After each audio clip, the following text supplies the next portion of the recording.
Alright, welcome back guys, this is Val. In the last video here, we're going to be talking about the using Photoshop with additional foreground cloud layers, and also how to actually just render the plane inside Dash Studio and add it onto a photo inside Photoshop. So for that matter, I'm going to choose a different photo. Let's go online. And I want to use something with a little bit more like a sunset feel to it. So let's go ahead and use this one over here, right? Has a nice sunset feel to it. I'm gonna go ahead and download that. Oh, by the way, let's use another one that just has the clouds in there, so a little bit more like really clouds in the sky. So let's choose, we can also recolor it, you know, in post, right? Doesn't need to be exactly. This one here looks pretty amazing. Alright, let's pick this one. Alright, download. Alright, so what we want to do here is picture the plane on this photo, like somewhere around here. Let's say it's facing, flying to the left, and it has lighting here from behind. You can see the colors and all that here, right? So one way of really sensing how it's gonna look is to actually load it as in here as a backdrop. So I'm gonna go ahead and do that. So let me just select that and click on add. There we go. And what I'm gonna do is roughly match the camera. I have the plane here from the previous video. Let me remove that.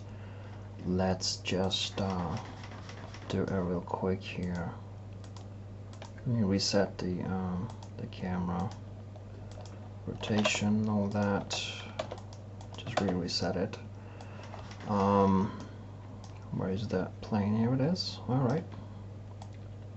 So cool. And just back it off a little bit. Another way of getting a plane into place is instead of backing off the camera, which can take forever, right? If it's a large plane, you can also click on the plane and scale it down. So if you scale it down, it's much easier to position into place, right? And let's just fake the position real quick here, something like this. And we're gonna now just have a feel for how it looks like using the ARRI preview. And this is a sunset situation, so we want to have the sun pretty low. So I'm gonna go with something like 100 or something like that. And I'm gonna also remove any ground color. I'm gonna choose something that matches the clouds, obviously a little bit warmer tint. And I also am gonna use sun intensity 1 and rotate it around to maybe, let's say, what kind of angle do we need here to match that? I would just say it's the wrong way, so let's just mirror this. That would be like, well, 340 something from the other way. Something like this, right? And let's also rotate the jet slightly so it's more normal looking. A little bit more. Let's enter 10 manually. All right. So what I'm gonna do now is I'm gonna just let it be. No depth of field effects on the camera. I just want to render the plane. All right. So I'm gonna save the scene. And I want to render this without the background because I want to show you how to do that. And there's two ways of doing that. I'm going to show you both. First of all, we can render it against nothing. So in that case, we just choose none. And in here, we choose draw dome off. If we don't show the dome, and have nothing in the background up here on the environment tab, if we now pull off a render, it's gonna render against a transparency background, which means this checkerboard pattern is gonna be visible. And we're just gonna get our plane like so. So I'm gonna go ahead and save last render. And in this case, because we are rendering against a transparent background, I'm gonna call it plane and save as PNG. Very important that it's saved as PNG. Now the other way of rendering is to actually use the let me just see here, the backdrop in here. All right, and just render. Let's see, that shouldn't be much difference having it on. Doesn't really matter. I'm gonna just render the final mix like it is right now. I'm doing this to get the background partially involved in the plane's outline, so to speak. You see the plane has an outline up here. We don't see it so much right now, but it does indeed have it.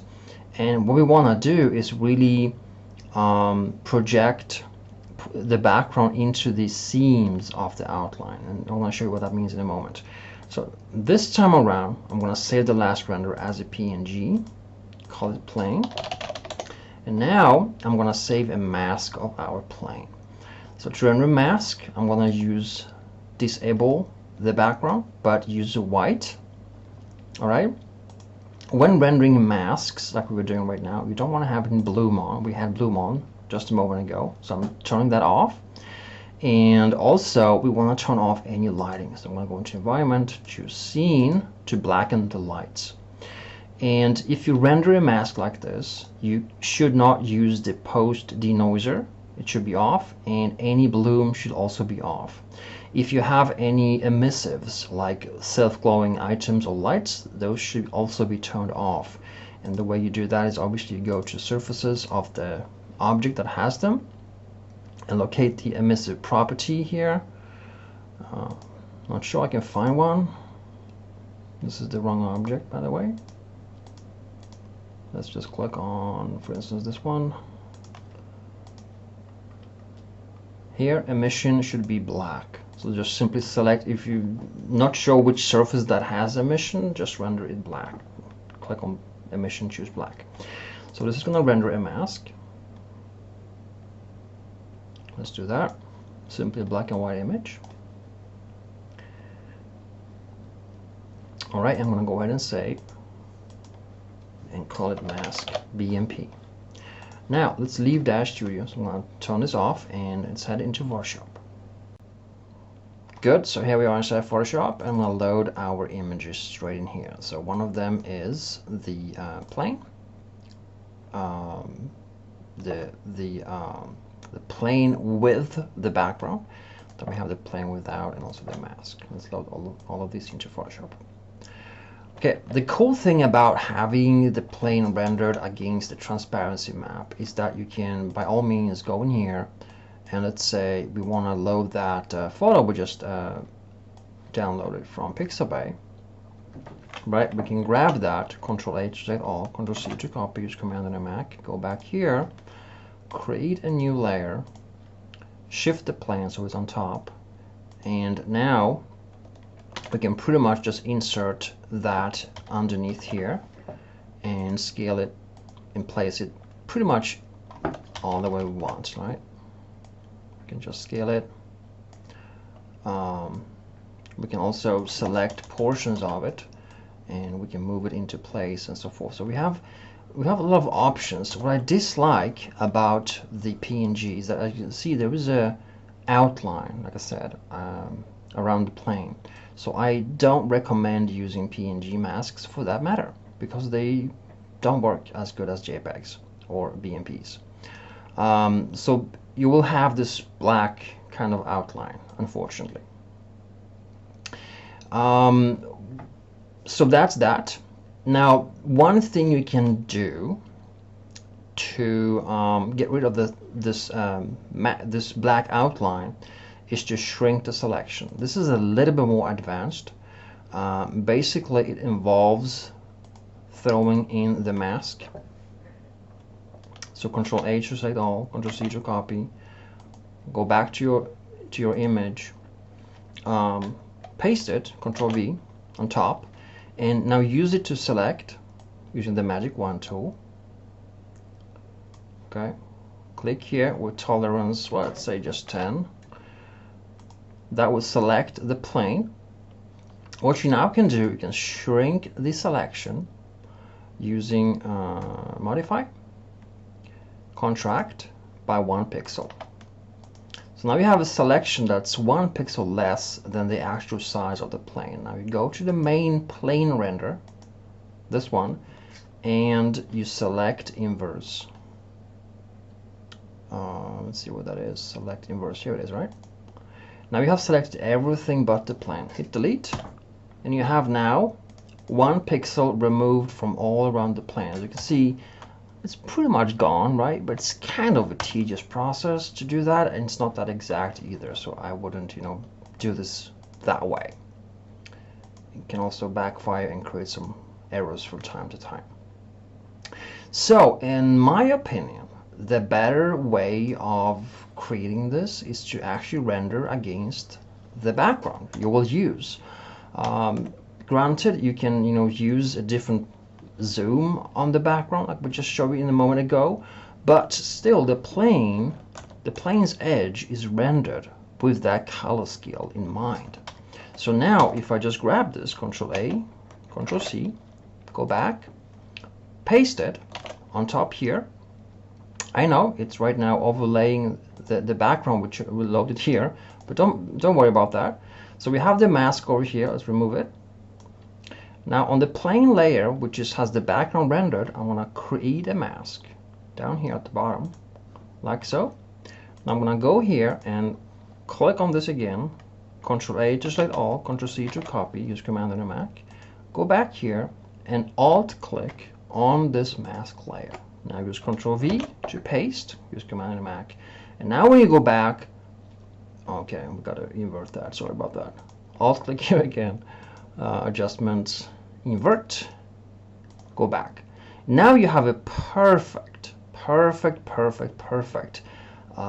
my opinion, much better than a PNG selection of the plane, right? So you can now, like we did before, move the background individually, and it's a perfect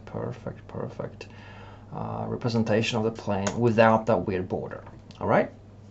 Now, what you also can do now, obviously, is if you have these two locked together, you can actually control click on the plane and drag it around your image. Pretty cool, right? Now, I also wanted to show you how to actually have the clouds kind of submerge in front of the plane. And the way to do that is to grab this kind of background, so to speak, duplicate it, and place it in front or on top of the plane. I'm gonna just drag it down to 50 so I can see the plane.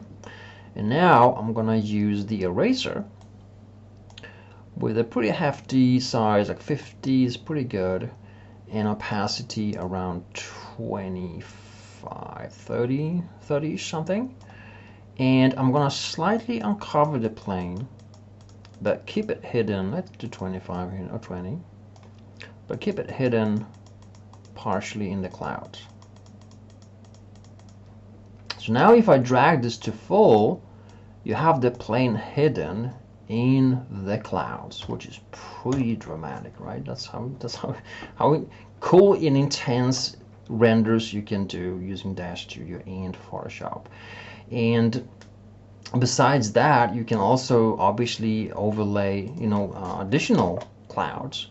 You can grab this from the bottom, place it on top, again, use a different zoom level on that, just zoom out, zoom in on the cloud, so you really have a cool, pattern to play with. And what you can do with this, you can use different blending modes, or just simply blend like this, right? I would just use something else. There is one of my favorites is obviously Lighten. Lighten blends really nice. As you can see, this is without, this is with, overlays on top. Then you have obviously also Screen. Screen makes this effect kind of washed away, so it's not my favorite in this particular case. You also have lighter color without, with. So you can now go ahead and have an additional cloud layer on top, and you also have overlay, soft light, hard light, and as you can see, it's an additional cloud layer on top.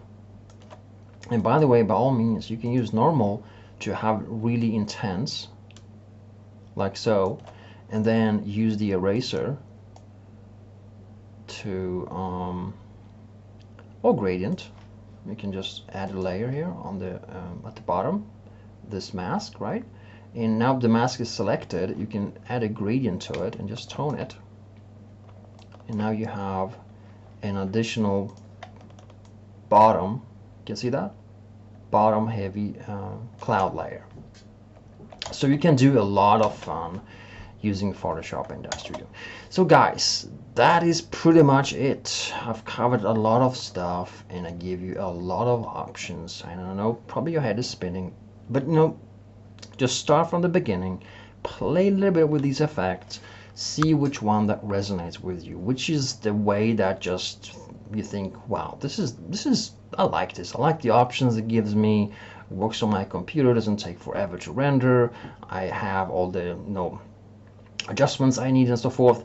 When you have that, it's a lot easier to just go from there and expand and pick, see this as a palette of options and pick this stuff that you like, resonate with, and make it your own. So guys, thank you so much for watching. Have fun with aerial renders inside DAZ Studio with a little bit of help of Photoshop, and I'll see you soon again.